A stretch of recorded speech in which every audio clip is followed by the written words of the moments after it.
Hey everyone, welcome to Spillbee. Let's talk about Hardik and Natasha's divorce. तो recently Hardik and Natasha ने same post डाला जिसमें लिखा गया था After 4 years of being together, Natasha and I have decided to mutually part ways. We tried our best and gave it our all, and we believe this is in the best interest for the both of us. This was a tough decision for us to make given the joy, mutual respect and companionship we enjoyed together and as we grew a family. Then उन्होंने ये भी लिखा कि अगस्त्य जो उनका बेटा है ना उसको वो co-parent करने वाले हैं। अभी इनके जो डिवोर्स रूमर्स थे वो काफी वक्त से चल रहे थे। एक पॉइंट पे ऐसा भी लगा कि एक पीआर मूव है सो दैट वो जो हार्दिक को हेट मिल रहा था आईपीएल के वक्त वो शिफ्ट हो जाए नताशा की तरफ एंड हार्दिक के परफॉर्मेंस से ज्यादा ध्यान इनके रिलेशनशिप पे हो। पर अभी इट इज क्लियर कि इनका डिवोर्स हो रहा है एंड जैसे ये कंफर्मेशन आया उसके बाद Natasha is getting immense hate. Comments like Hardik took a wrong decision to marry this फिरंगी, ये तो होना ही था। पांड्या डिजर्व्स बेटर, दिखा दिया अपना असली रूप। Once a bar dancer always a bar dancer. तू नहीं सुधरेगी बहन, पहले अली अब हार्दिक सर। भाई तेरे को रिस्पेक्ट करते थे हार्दिक सर की वजह से, कैसी हो यार तुम्हारे जैसे की वजह से लड़कियां बदनाम है ब्रो। अपने बच्चे को लेके सोच लेती एंड बहुत बुरे वे से ना उसको अब्यूज किया जा रहा था। कुछ ऐसे भी लोग थे जिन्हें ये गलत लगा and they wrote guys don't जज her, they both are equally responsible for anything और एवरीथिंग। एंड जिस वे से एक पॉइंट पे हार्दिक को भी ट्रीट किया गया था, फैन से उसको हेट मिल रहा था, परफॉर्मेंस का प्रेशर था एंड पर्सनल लाइफ में भी उसके इश्यूज चल रहे थे, तो I completely sympathise with him also. पर पॉइंट इज अभी सेम अनफेयर ट्रीटमेंट नताशा को दिया जा रहा है। ऑल्सो बीच में ये आर्टिकल भी आपने देखा होगा जहाँ पे ये क्लेम किया जा रहा था कि 70% प्रॉपर्टी नताशा को मिलेगा। कई जगह ये फैलाया गया था बट ये जो चीज है ना वो सच नहीं लग रही। एक लॉयर ने भी इस पर क्लैरिफिकेशन दिया था कि कोई भी कोर्ट ऐसा ऑर्डर नहीं देगी कि इतना बड़ा परसेंट अपनी एसेट का ना वाइफ को दे दो। प्लस इनकी शादी को ना ज्यादा साल नहीं हुए हैं, 4 साल ही हुए हैं। 20-30 इयर्स का अगर इनका शादी रहता तो एसेट डिस्ट्रीब्यूशन अलग वे से होता, पर इस केस में मोस्टली ये रूमर लग रहा है। जनरली डिवोर्स के बाद अगर बच्चा इन्वॉल्व है जहाँ पे वो 18 इयर्स का नहीं हुआ है देन उस केस में ना कौन से टाइप की कस्टडी के लिए पेरेंट्स रेडी है वो देखा जाता है, उस पर बात होता है एंड फिर उसके बेसिस पे डिपेंड होता है कि बच्चे का जो भी खर्चा है वो कैसे हैंडल होगा। देन मैरिज के दौरान जो पार्टनर वर्किंग नहीं था या जो डिपेंडेंट था या जो कम कमा रहा था उनको मेंटेनेंस एंड एलिमनी भी मिलता है। अभी कई लोगों को ये भी मिसकंसेप्शन है कि डिवोर्स के बाद ना हस्बैंड्स को कभी मेंटेनेंस नहीं दिया जाता, बट ऐसा नहीं रहता। और ये मिसकंसेप्शन लोगों को इसलिए है क्योंकि इंडिया में ना काफी लंबे वक्त तक ये नॉर्मलाइज था कि आफ्टर मैरिज हस्बैंड्स जो है ना वो तो काम पे जाएंगे ही बट वाइफ घर पे रह के घर का ध्यान रखेगी या एट टाइम्स जॉब पे जाती भी रहेगी, तो अगर बच्चे हो गए तो वो जॉब छोड़ के घर पे रहती एंड काफी साल तक आप जब जॉब नहीं करते उसके बाद डिवोर्स के बाद फिर से मार्केट में एंट्री लेना एंड जॉब ढूंढना इज नॉट ईजी एंड इसी वजह से मोस्टली सेपरेशन के बाद वाइफ को ही मेंटेनेंस या एलिमनी मिलता है। ऐसे केसेस ज्यादा लोगों ने देखे होंगे। बट अगर शादी के दौरान हस्बैंड वाइफ पे डिपेंडेंट था, वो काम पे नहीं जा रहा था, देन डिवोर्स के दौरान ना वाइफ को भी मेंटेनेंस एलिमनी देना पड़ता है। अभी ये जो है ना वो हिंदू मैरिज एक्ट के अकॉर्डिंग है। स्पेशल मैरिज एक्ट में ना लॉ थोड़ा चेंज होता है, तो उसके बारे में अगर किसको ज्यादा डेप्थ में पता है तो you can comment below. And see to be very honest I understand एक वक्त तक लोग एजुकेटेड इतना नहीं थे, लड़कियों को पढ़ाया भी नहीं जाता था, फीमेल्स को अपने राइट्स इतने प्रॉपरली नहीं पता थे, वो सप्रेस थी। इस वजह से इट वाज वेरी नॉर्मलाइज्ड कि डिवोर्स अगर हो रहा है तो मेल्स जो है वो खर्चा उसका उठाएंगे। बट अभी वक्त बदल गया है and it is high time कि यहाँ पे भी इक्वालिटी हो, हस्बैंड वाइफ दोनों के लिए it should be fair. And इसलिए ना शादी एक बड़ा डिसीजन है क्योंकि एक बार शादी कर लिया तो लॉ जो भी बोलता है आपको फॉलो करना पड़ेगा। एनीवेज हार्दिक नताशा के केस में नो वन नोस कि किस एक्ट के अंडर उन्होंने शादी किया है, तो assumptions banana is not correct. And second thing is कि अगर रीजन नहीं पता है, किसी पार्टनर ने ओपनली बताया नहीं है, किसको ब्लेम नहीं किया है, देन ऑडियंस का इस वे से रिएक्शन आना इज नॉट फेयर।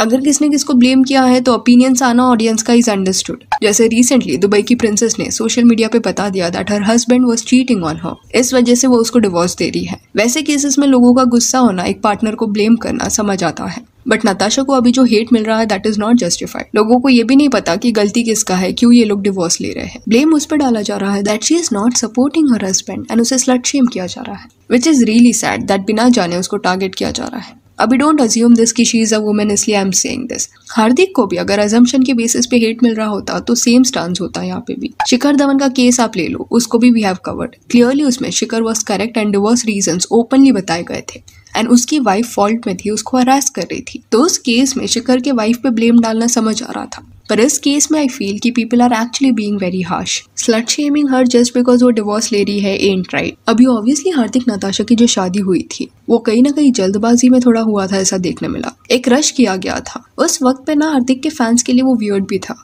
कि सडनली हार्दिक कमिटमेंट के लिए रेडी कैसे हुआ। बिकॉज नताशा के जस्ट पहले हार्दिक की जो गर्लफ्रेंड थी उससे उसने ब्रेकअप इसलिए किया था बिकॉज उसको अपने करियर पे फोकस करना था एंड अभी सेटल नहीं हो रहा था। वो गर्लफ्रेंड का नाम लीशा शर्मा था एंड 2017 में जब उनका ब्रेकअप हुआ तब यही रीजन बताया गया था कि करियर एंड वर्क कमिटमेंट्स की वजह से उनका ब्रेकअप हो रहा है। तब his age was 24 years and दूसरी तरफ उस फेज में नताशा का नाम ना अली गोनी के साथ जोड़ा गया था। 2014-15 के साल तक ये लोग डेट भी कर रहे थे बट बाद में इनका ब्रेकअप हो गया। ऑन एंड ऑफ इनका रिलेशनशिप कुछ चल रहा था। देन 2019 में इन्हें नजबलिए 9 ऑफर हुआ।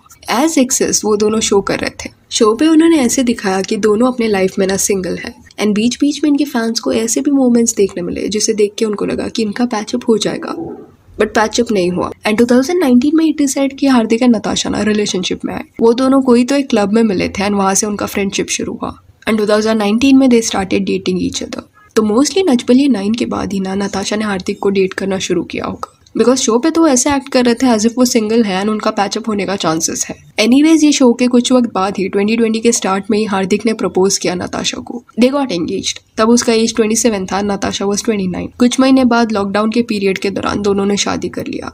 एंड एंगेजमेंट एंड शादी इसलिए इन्होंने रश में किया होगा बिकॉज नताशा तभी प्रेग्नेंट भी थी। जुलाई के महीने में अगस्त्य वाज बॉर्न। अब इसी वजह से हार्दिक के फैंस के लिए ये शादी थोड़ा ऑड था बिकॉज 2 साल पहले तक Hardik was not ready to settle down. वो करियर पे फोकस करना चाहता था and now suddenly he was getting married. तो ऑब्वियसली एक हेस्टी मैरिज यहाँ पे देखने मिला।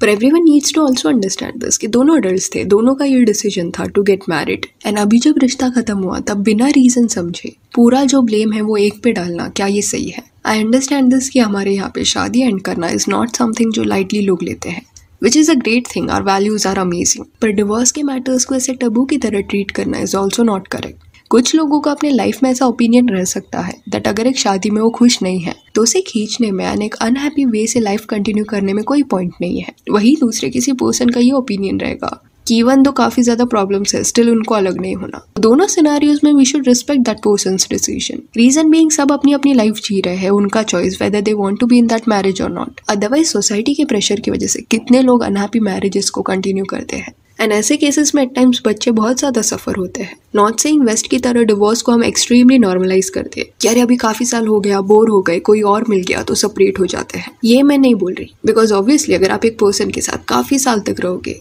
देन 6 या 10 ईयर्स के बाद वो स्पार्क शायद नहीं रहेगा। बट स्पार्क ना रहने का मतलब ये नहीं है कि प्यार नहीं है। आप अगर एक दूसरे की कंपनी जेन्युइनली एंजॉय करते हो एंड एक पॉइंट के बाद it is not just physical attraction, it is something else only. But वो डेप्थ हासिल करना रिलेशनशिप में इज नॉट ईजी।